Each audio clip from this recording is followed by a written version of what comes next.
Well, hello YouTube, and welcome back to another exciting episode on Daily Life. I'm your host, the star of Daily Life, Tom Johnson. Now, as I mentioned yesterday, today we're going to switch it up a little bit on Daily Life because I was supposed to talk about Earth Day.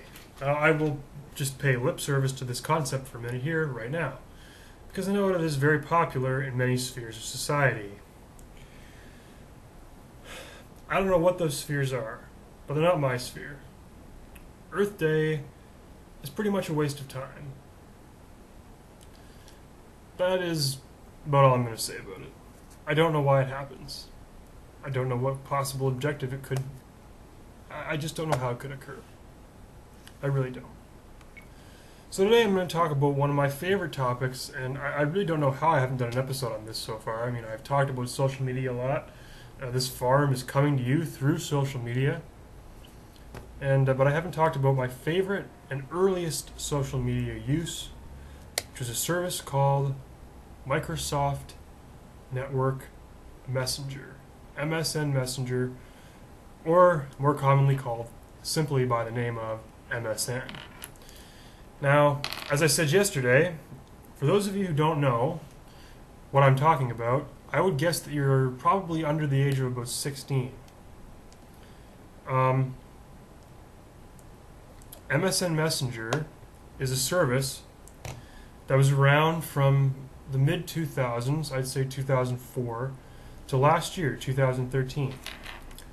And it was the social network that everybody used before Facebook. I know a lot of people have a tough time remembering what life was like before Facebook, despite Facebook only having been in existence for around 10 years now. Humanity did contact each other before Facebook. How did they do it? Well, in the 1980s, they did it by telephone. They also did it by letter in the 80s and 90s. They would write, you would get a piece of paper like this. You'd get a pen like this. You would write on the paper like this. You would put it into an envelope. You would fold it up. And you would send it in the mail to another house. They would open your letter and read the letter and then write back to you. People did this because phone calls were very expensive. Obviously, that is not the case anymore. Phone calls are not expensive and they are relatively cheap to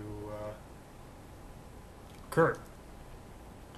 Now, another thing to note, because it's important to note, that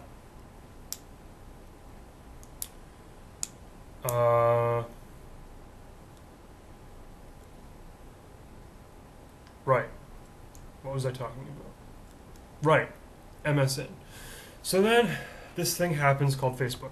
But in the interim, between phone and letter and Facebook, people used MSN. And that is really the thing that I used for its, it was a brief period of time that it was around for.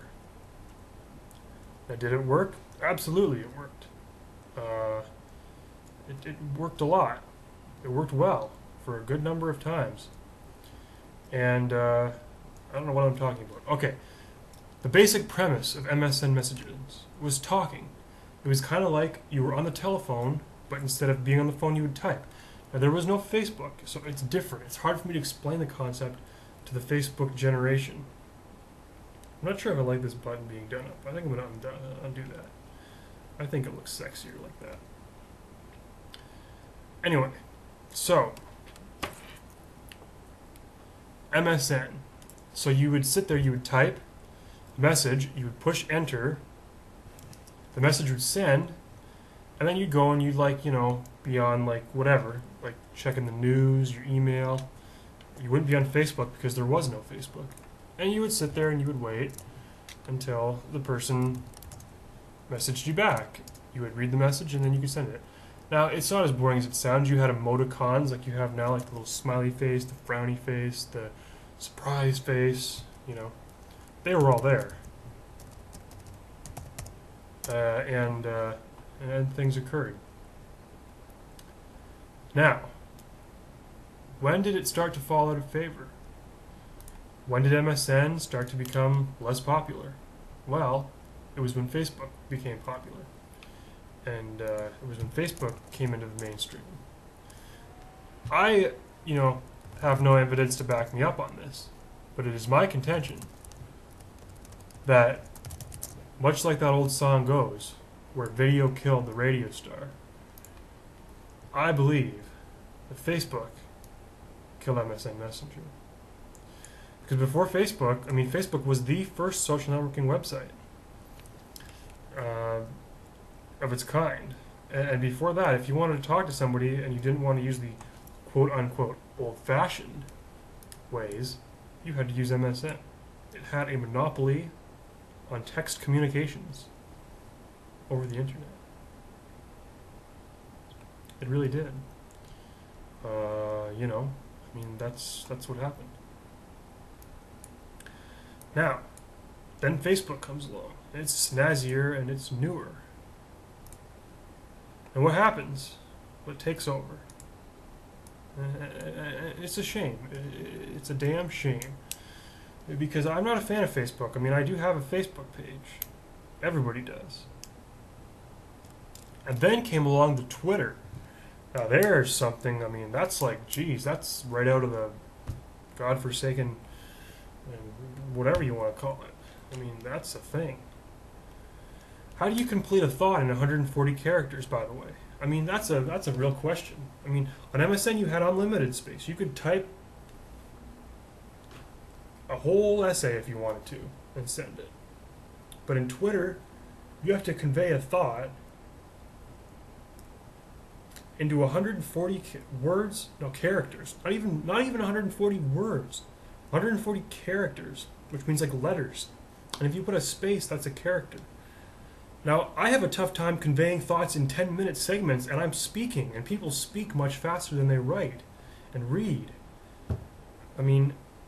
These shows that I do to you, my loyal friends and true of the daily life, they take 10 minutes, and that's how much time it takes for me to get a thought out of my brain from where my ideas originate from.